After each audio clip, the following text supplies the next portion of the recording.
வணக்கம் பிரபுகளே, எல்லாரும் அப்படி நல்ல சும்மா இருக்கிறீங்களா? நான் தான் கௌரி ஹைக்கிறேன். இன்றைக்கு வந்து கௌரி கிச்சனில் வந்து என்ன ரெசிபின்னு பார்ப்போமாங்கோ. இது வந்து சொதி வச்சிருக்கிறேன். சொதிக்கு என்ன சமைச்சிருக்கிறேன்டா இடியப்பமா வச்சுருக்கிறேன் இன்றைக்கு.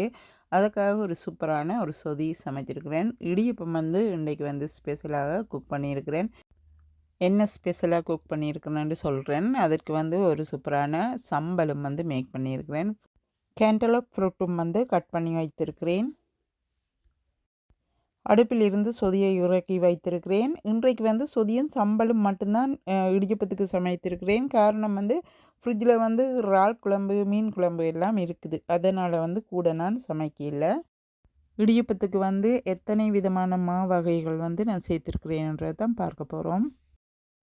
இந்த இடியப்பம் அவிக்கிறதுக்கு கடலை மா, பயத்தம்மா, கோதுமை மா, ஆட்டாமா, அரிசிமா, குறிஞ்சா இலை அரிசிமா 2 விதமான அரிசிமாக்கள் வந்து சேர்த்துருக்கிறேன். சிகப்பு அரிசிமா சேர்த்துருக்கிறேன். அதோட வந்து வெள்ளை அரிசிமாவும் வந்து குறிஞ்சா இலை சேர்த்து அரைத்த மாவும் வந்து சேர்த்துருக்கிறேன். இவ்வளவு வகையான மாக்களும் சேர்த்து தான் இந்த இடியப்பத்தை நான் அவித்திருக்கிறேன். எப்போதுமே வந்து மிகவும் ஹெல்த்தியும் சுவையுமாக இருப்பார். என்னுடைய ஃபுட் வந்து எங்களுக்கு அப்படி இருக்கும். அப்படித்தான் எப்போவுமே நான் சமைக்கிறேன்னா கடைகளில் வந்து இந்த மாக்கள் வந்து நான் வாங்குறது கிடையாது. வீட்டிலேயே வந்து கடலை, உளுந்து, பயறு எல்லாமே வந்து நான் வீட்டில் அரைத்து எடுப்பேன். அதோடு வந்து குறிஞ்சா இலையும் வந்து அதே மாதிரி வந்து அரிசியோடு சேர்த்து நான் அரைத்து வீட்டில் வைத்திருப்பேன். இந்த பாருங்க இடியப்பம் வந்து எப்படி இருக்கிறாருண்டு அந்த மாதிரி சூப்பராக எனக்கு இருக்கிறாரு.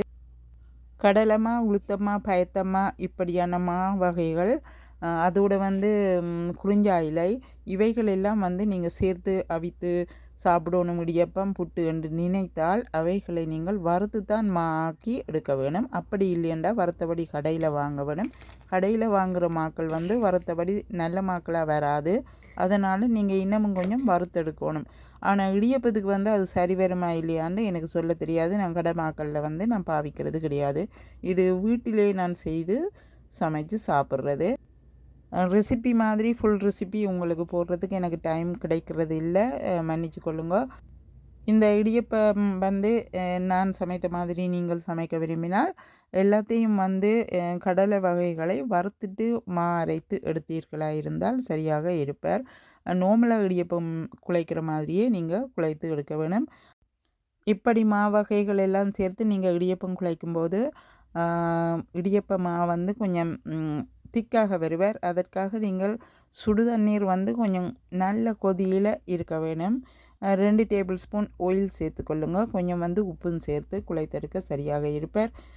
இடியப்பம் பாருங்க எப்படி வந்து சாஃப்டாக இருக்கிறாருண்டு பார்க்கவே ஆசையாக இருக்கிறார். இந்த பாருங்க இப்படி வந்து சாஃப்டாக இருப்பார். இந்த வீடியோ பார்க்குறதுக்காக நன்றி சொல்லி விடைபெறுகிறேன். நன்றி, வணக்கம்.